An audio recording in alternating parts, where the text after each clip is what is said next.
If a sheep doesn't trust a dog, it will face it, stomp its feet, maybe even headbutt it. The other sheep may do the same, banding together to make a wall to protect their young in the flock. If the sheep are really afraid, because the dog is attacking them, they will run and panic in all directions. Neither of these behaviors are efficient for managing a flock. In the first case you can't move the sheep, in the second you can't control them. Any dog that elicits these behaviors in sheep, i.e. makes them afraid or worried, is not a good sheepdog. For sheep to turn their backs to a dog and calmly walk away, they must trust him. They see the dog as their guide who shows them the way, knowing that if they follow the instructions from the dog, he will take them to better pastures or show them the way home. This is my dog taking the ewe with the first lamb of the season home.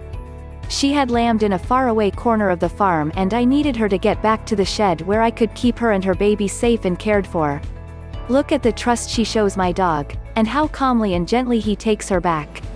I actually used a picture from that walk back to the farm as a base for the logo of my training center, because I felt it important to show that respect and gentleness is more important in a sheepdog than force.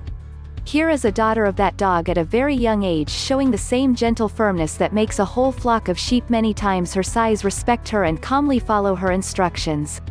Below is a video of 2 of my dogs moving a flock of sheep through my village. Look how calm and smooth it is. The sheep aren't stressed at all and can walk like this for hours without getting tired, even if they are old, young or pregnant. Imagine the chaos if the dogs had instead tried to move those sheep based on fear. I'd either have all of them facing the dogs and stomping their feet, or running all over the village. I spend all day, every day, with my dogs and couldn't do my work without them. I wish everyone as wonderful colleagues as I have. _. Edit. Several people have said they perceive the stalking dog in my logo as menacing, about to attack the unsuspecting sheep, so I'd like to comment on that. A mama sheep with a lamb would not let herself be crept up on. If she walks away, it's because she trusts the dog. And that creeping walk is special for border collies. All of us who work with herding dogs know that posture and that profile. It's an experienced dog in work mode, calm and posed. We will get worried when we see a dog approaching sheep running, with the head and tail up, maybe even barking.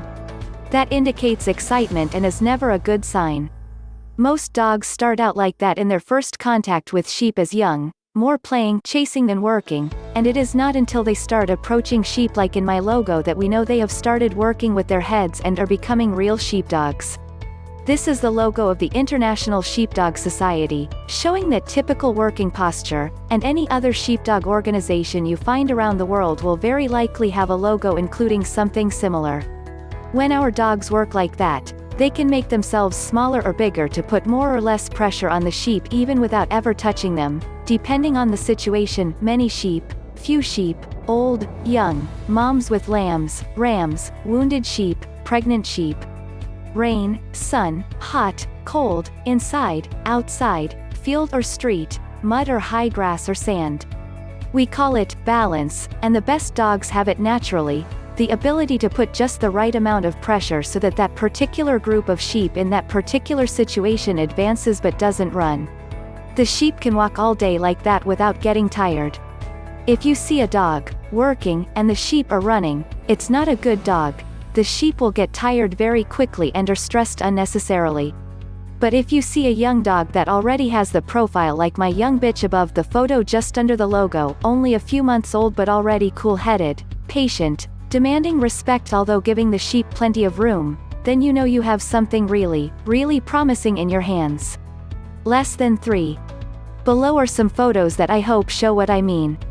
They are all in situations where my dog was working sheep that either weren't used to dogs so very nervous first and last photos, or very used to dogs so tough and challenging the dog. Second and third photo below.